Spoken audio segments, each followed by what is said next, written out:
आज की स्थिति ये है हिमाचल प्रदेश में कि यहां पर कह रहे थे कि रेवेन्यू में आपने बड़े अमूलचूल परिवर्तन किए।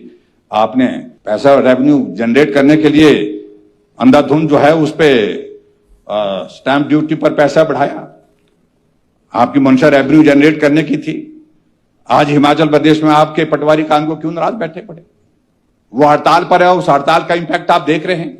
बच्चों ने एग्जाम में जाना है, बच्चों ने किसी परीक्षा किसी कॉम्पिटिटिव एग्जाम के लिए उनको सर्टिफिकेट चाहिए, लेकिन उनको सर्टिफिकेट नहीं मिल पा रहा, ना कानून मिल पा रहा, ना पटवारी मिल पा रहा है, क्योंकि वहां वो हड़ताल पर चले हुए। आज हिमाचल प्रदेश में इस तरह की स्थिति आखिरकार क्यों आ गई? जो उपलब्धियां अध्यक्ष महोदय आपकी सरकार की है, जिनका आपको जिक्र करना चाहिए तो वो आपने जिक्र नहीं कर दिया, तो मैं ही थोड़ा सा कर देता हूं। अगर सही माने में हिमाचल प्रदेश में वर्तमान कांग्रेस पार्टी की उपलब्धियां हैं, वो उपलब्धि ये है जिसका जिक्र आप नहीं कर पाएंगे, हम ही कर देते हैं।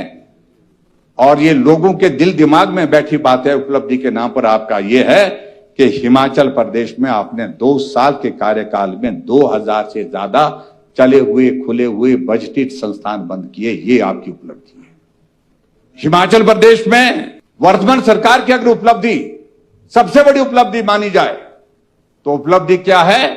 वो उपलब्धि ये है जहां 69,000 करोड़ हिमाचल प्रदेश पे ऋण था जिस दिन हम सरकार छोड़े हैं, और उसके बाद आज आप 30,000 से ज्यादा का 30,000 करोड़ रुपए का ज्यादा ऋण लेकर के आप हिमाचल प्रदेश को 1 लाख करोड़ से भी ज्यादा के ऋण के नीचे लेकर के आए हैं। ये आपकी सरकार की उपलब्धि है। जिक्र राज्यपाल महोदय जी के अभिभाषण में इस बात का भी होना चाहिए था। अगर नहीं है तो हम कर रहे हैं।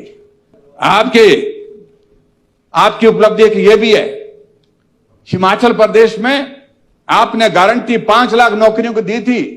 5 साल में 5 लाख नौकरियां, 1 साल में 1 लाख नौकरियां, 2 साल में 2 लाख नौकरियां, 2 लाख नौकरियां हो जानी चाहिए थी। आपने एक नोटिफिकेशन की हिमाचल प्रदेश में कि हिमाचल प्रदेश में 2 साल से खाली पड़े पद जो है सारे समाप्त कर दिए जाते हैं।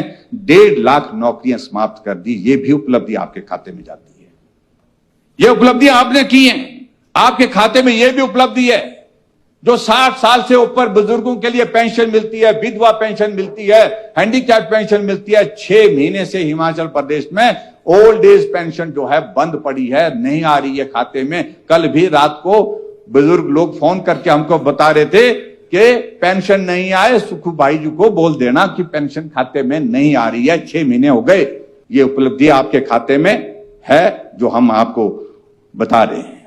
और उसके बाद आगे बढ़ करके आपके हिमाचल पर हम आपके कार्यकाल 2 साल के कार्यकाल में जो गरीब लोगों के इलाज के लिए हमने हिमाचल प्रदेश में हिम केयर शुरू की थी, सहारा योजना हमने शुरू की थी, वो सारी की सारी योजनाएं बंद कर दी आपने। स्वास्थ्य के क्षेत्र में हिमाचल आज न्यूनतम स्थान पर चला गया, न्यूनतम स्थान पर चला गया है। और लगभग आयुष्मान भारत की और हिमकेयर की लगभग 450 करोड़ रुपए की पेमेंट आपको अभी देनी बाकी है।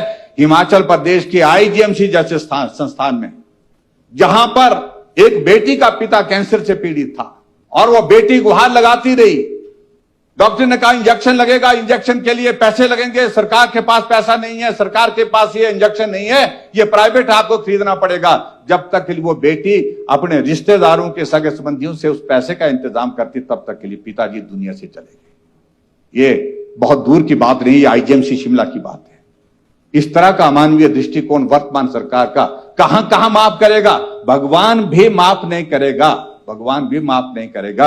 ये आपको बताऊं मैं, ये वर्तमान सरकार की स्थिति है हिमाचल प्रदेश। आज हिमाचल प्रदेश में 10,000 से ज्यादा आउटसोर्स में लगे वो कर्मचारी आपने निकाल दिए, नौकरी से निकाल दिए। और जो बाकी आउटसोर्स पर लगे हुए हैं उनको 6-6 महीने से सैलरी नहीं, साल भर से सैलरी नहीं। आज पेंशन वाले धरना दे रहे। आप कह रहे थे हम तो कर्मचारी हितैषी हैं। जयराम जो कर्मचारी विरोधी है।